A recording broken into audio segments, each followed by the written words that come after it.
Hello friends, आज के video में आप लोगों का स्वागत है। आज मैं आप लोगों के सामने एक बेस्ट म्यूचुअल फंड प्लान लेकर आया हूं, जिसका नाम है Nippon India large cap fund direct growth के नाम से प्लान है। जिसमें आप लोगों को एसआईपी करना है। एसआईपी में आप लोग 500 रुपये हर महीने अगर जमा करेंगे तो आप लोगों को 73 लाख रुपए मिलेगा। तो वीडियो को अंत तक देखें, जिससे सारी चीज़ें आप लोगों के समझ में आ जाएंगी। उसके बाद अपना मन बना के इन्वेस्ट कर सकते हैं। तो आप लोग देख सकते हैं, Nippon India large cap fund direct growth के नाम से प्लान का नाम है। इक्विटी लार्ज कैप में पैसा जमा करना है लंबे समय के लिए। देख सकते हैं कि पिछले एक साल में कितना रिटर्न्स मिला हुआ है। 37.86% का पिछले एक साल में रिटर्न्स मिला हुआ है। और देख सकते हैं कि पिछले 3 साल में 22.8% का रिटर्न्स और 5 साल में 20% का, ऑल टाइम में 16.9% का रिटर्न्स मिला हुआ है। तो वीडियो को आगे अंत तक देखें, जिससे सारी चीज़ें समझ में आ जाएंगी। अभी तक चैनल को सब्सक्राइब नहीं किया, सब्सक्राइब जरूर कर लें।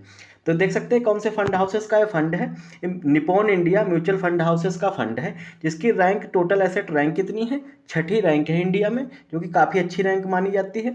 टोटल एसेट अंडर मैनेजमेंट मतलब टोटल पैसा कितना इनके अंडर में है जिसको मैनेज करते हैं, 4,23,112 करोड़ रुपए जिसको मैनेज करते हैं। डेट ऑफ इनकॉर्पोरेशन कब से इस कंपनी का निर्माण हुआ है, 30 जून 1995 को इस कंपनी का निर्माण हुआ है, जो कि काफ़ी ज़्यादा पुरानी और काफ़ी ट्रस्टेड है। इसीलिए इतना ज़्यादा पैसा लगा हुआ है इन्वेस्टर्स के द्वारा, जिसको मैनेज कर रहे हैं।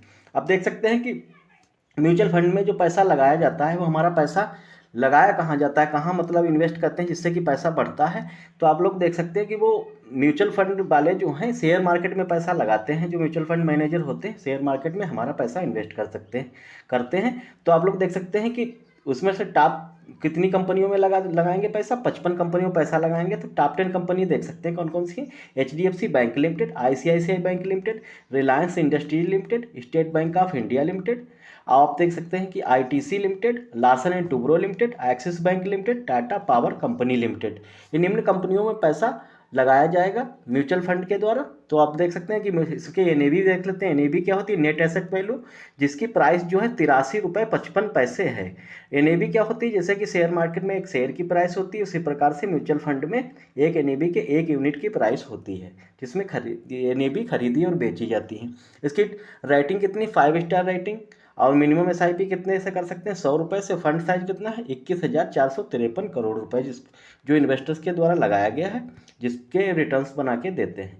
तो आप लोग देख सकते हैं एक्सपेंस रेशियो कितना है। एक्सपेंस रेशियो क्या होता है, एक्सपेंस रेशियो होता है जिससे कि जो भी कोई कंपनी हमारा पैसा जो है फ्री में तो मैनेज करेगी नहीं, मेंटेन नहीं करेगी, उसका कुछ न कुछ चार्ज लेती है। तो एक्सपेंस रेशियो देख सकते हैं कितना है यहाँ पे, 0.81%। तो एक्सपेंस रेशियो के बारे में आप समझ लीजिए कि जैसे कि आप लोग 1 लाख रुपए एक बार में जमा करते हैं लमसम प्लान में, तो आप लोगों को 0.81% यानी कि 81 रुपये आप लोगों का चार्ज लगेगा। अगर आप लोग जैसे SIP करते हैं, SIP अगर 10,000 से ऊपर है, 10,000 से ऊपर 11,000 12,000, तो आप लोगों का एक्सपेंस रेशियो लगेगा। 10,000 से नीचे जो भी अमाउंट है पर मंथ, तो आप लोगों का एक्सपेंस रेशियो नहीं लगेगा। यानी कि 500 की SIP करेंगे तो आप लोगों को एक्सपेंस रेशियो नहीं लगेगा। एग्जिट लोड देख लेते हैं। एग्जिट लोड कितना है, एग्जिट लोड क्या होता है, निकासी चार्ज। अगर हम लोग पैसा जैसे निकाल लेते हैं बीच में ही, तो निकासी चार्ज लगता है 1%। वो कितने दिन में, अगर हम लोग पैसा इन्वेस्ट करते हैं 7 दिन के अंदर अगर पैसा निकाल लेते हैं, तो आप लोग 1% का एग्जिट लोड यानी कि निकासी चार्ज लगेगा। स्टाम्प ड्यूटी कितनी सरकार के खाते में, 0.005% की स्टाम्प ड्यूटी लगती है।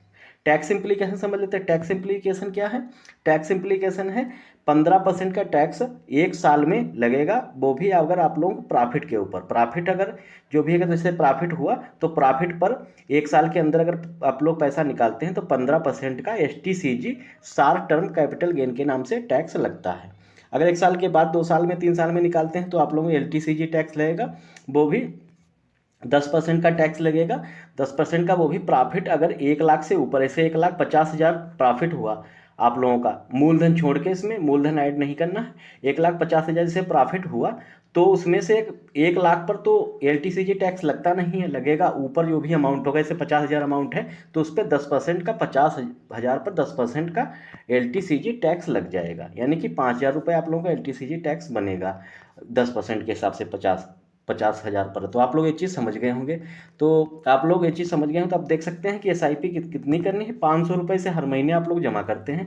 18.1% का यहाँ पर एक्सपेक्ट जो है रिटर्न्स लिया हुआ है दर। टाइम पीरियड कितना, 25 साल। 25 साल में पैसा आप लोगों का जमा होगा 1.5 लाख रुपये। और टोटल एस्टिमेट रिटर्न, तो टोटल रिटर्न्स कितना मिलेगा, रिटर्न्स मिलेगा आप लोगों को, ब्याज मिलेगा 28,18,854 रुपये। और टोटल वैल्यू कितनी होगी, 29,68,854 रुपये। तो आप लोग ये चीज़ हम अब आगे देख लेते हैं कितना ज़्यादा रिटर्न्स मिलेगा यहाँ पर। तो आप लोग देख सकते हैं कि पैसा कितना जमा करना है, पैसा उतना ही जमा करना है, 500 रुपये हर महीने। और दर सेम दर है। और यहाँ पे टाइम बढ़ा दिया, 5 साल का टाइम बढ़ा दिया। तो 30 साल के लिए इन्वेस्ट करेंगे तो कितना पैसा इन्वेस्ट होगा, टोटल 1,80,000 रुपया टोटल जमा होगा आप लोगों का। और मिलेगा कितना कंपाउंडिंग इंटरेस्ट लग के, 71,58,351 रुपये। टोटल वैल्यू कितनी हो गई पैसे की, 73,38,351 रुपये, जो कि काफ़ी बड़ा अमाउंट आप लोगों का धीरे धीरे बन जाएगा कंपाउंडिंग इंटरेस्ट लग के। तो ये चीज़ आप लोगों के समझ में आ गई होगी। तो वीडियो अच्छा लगा हो तो चैनल को सब्सक्राइब करें, लाइक करें। मिलते हैं एक नए वीडियो में एक बेहतरीन प्लान के साथ। तब तक के लिए धन्यवाद सर।